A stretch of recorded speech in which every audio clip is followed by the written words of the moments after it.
Concrete dust chokes the air. Chase's eyes snap open to absolute darkness. His lungs seize, he hacks, gasps, his hand covered in some substance. Blood. Maybe his own. He felt pressure holding him down. A massive pillar rolls off his back with a groan of stressed concrete, crashes sideways. The impact detonates through the floor. Boom, dust erupts in a choking cloud. The massive pillar rolls off his back with a groan of stressed concrete, crashes sideways. The impact detonates through the floor. Boom, dust erupts in a choking cloud. Very much confused and loss of words. The carnage around him was unspeakably divesting.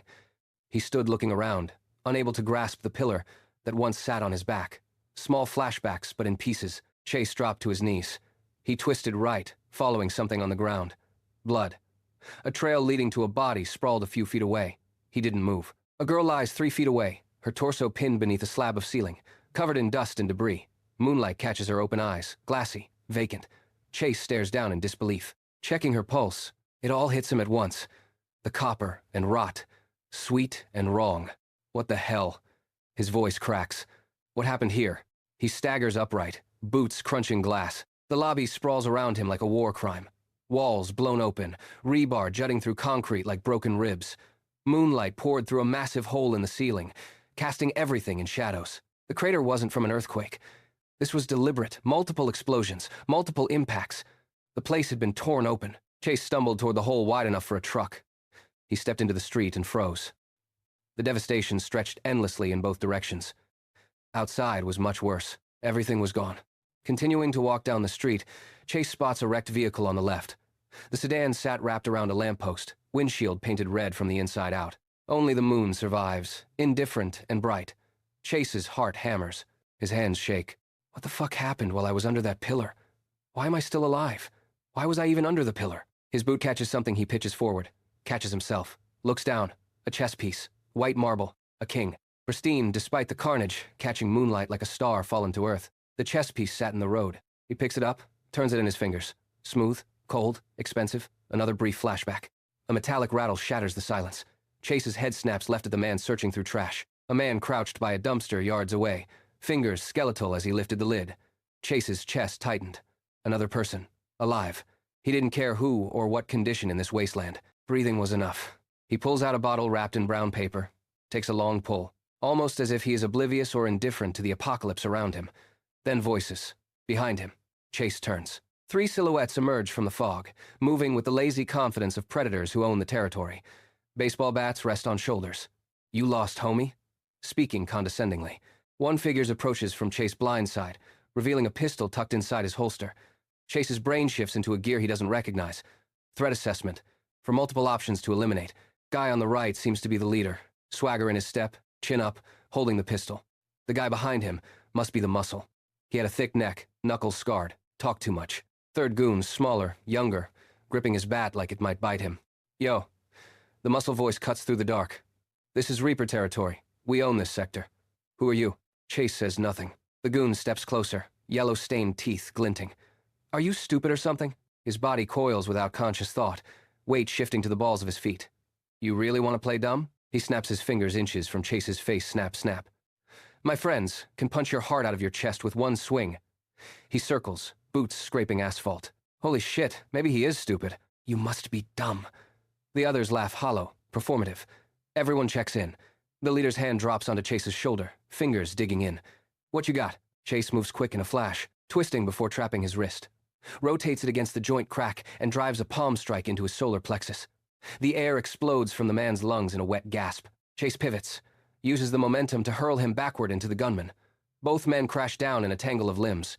He moved so fast, the third goon stood in shock. The gunman quickly gets up. The man wound up and swung. Chase caught the bat midway with one hand, stopping cold in his grip. The man's face went white with fear. Chase reverse, swings quickly, sending him to the ground. The man drops like a puppet with cut strings, blood spraying from his shattered nose. The gunman scrambles up, clawing for his pistol. He clears leather, aims, fires, squeezing the trigger immediately. No hesitation. Crack, crack, crack. Chase spins, the world slowing to syrup. Muzzle flash strobes the darkness. He feels the bullet slice air past his ribs, his ear, his shoulder missing by millimeters, moving at incredible speeds. He drove forward, yanking the man off balance. His boot connected, the man stumbled. Then the bat came up and connected.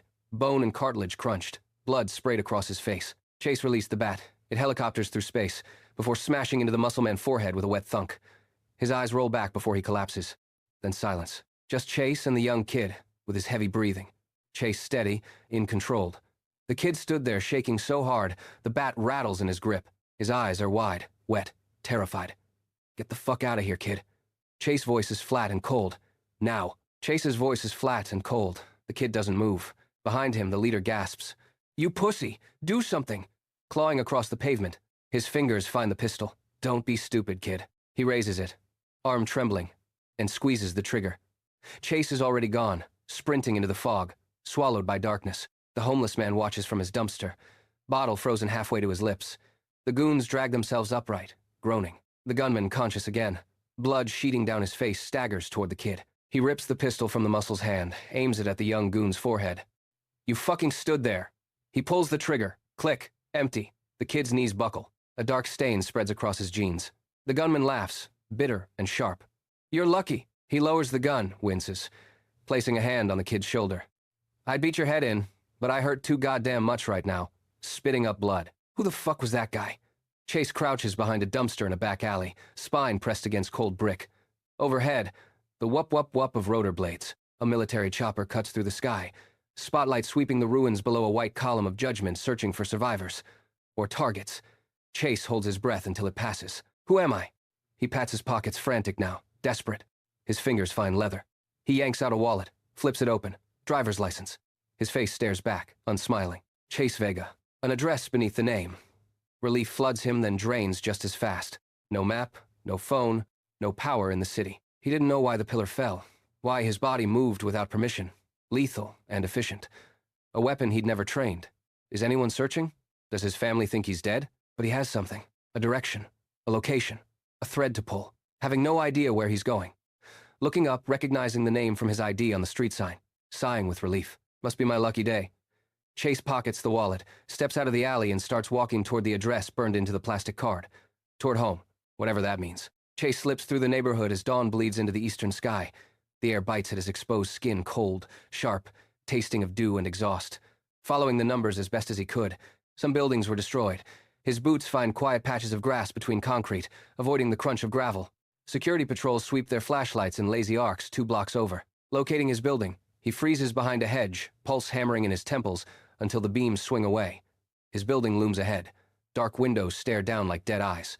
The front door. His hand reaches for the knob, trembling. He notices. Why is it trembling? He doesn't know. Somewhat unsure. Doesn't know if he should. The metal feels ice cold against his palm as he twists. It's locked. Chase steps off the mat. It slides, making a metallic scraping underneath. He kicks the mat, sliding it completely over, finding a key under it. He unlocks the door, stepping inside, eases the door shut behind him. Click. The sound feels too loud in the silence. Darkness swallows him whole. He stands motionless, letting his eyes adjust. Shapes emerge from shadow. A couch, a table, bookshelves sagging underweight, as if he were asleep for decades. His fingers trail along the wall as he moves deeper, feeling textured paint, then smooth plaster, then the rough grain of a doorframe. Everything felt foreign. More mini-flashback invades his mind. Everything should be familiar, but only in bits, in pieces. Pictures hang on the walls. He squints at them in the pre-dawn gloom filtering through grimy windows. Faces he doesn't recognize. Places that mean nothing. His own face stares back from one frame. Just emptiness where something should be. He tears through drawers next, desperate now. Small boxes clatter open. It seems like the place was ramshacked a bit. Seeds in labeled packets, tomato, basil, something called heritage corn. I guess I am somewhat of a prepper. Books stacked everywhere, spines cracked from use.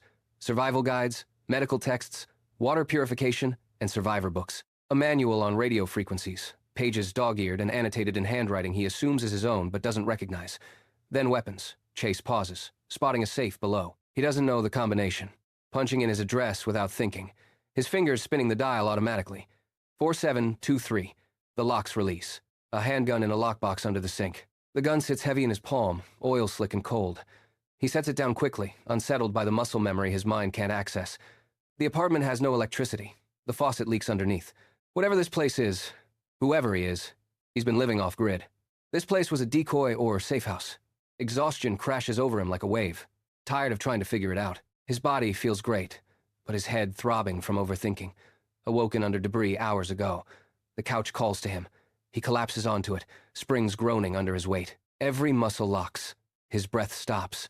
The sound comes again, floorboards settling under weight. Someone is here. Someone is moving around in the back. Chase rolls off the couch, feet hitting the floor silently. His heart slams against his ribs. He moves toward the hallway, each step calculated, weight on the balls of his feet. The darkness is thicker here, away from the windows. He can barely see his own hands. The hallway opens before him. A shadow shifts at the far end. Movement explodes toward him fast, vicious. He drops, back away. The bat screams through the space where his head was. So close he feels the air split above him. His hand shoots up, fingers closing around the bat mid-swing, but he catches it. He yanks hard, twisting, using the attacker's momentum against them. A body stumbles forward. Small, light. Chase rips the bat free and reverses his grip, raising it high. "Don't." The voice cracks high, terrified, female. "I am sorry. I thought you were them." Chase freezes. "No, I am not them. How did you get inside my apartment?" "There was a key under the mat. I am just hiding here temporarily. A bunch of bad people are after me. I leaked the important information. Now I am public enemy #1. Sorry for the intrusion." The place looked abandoned. "People are looking to stop me from sharing more information."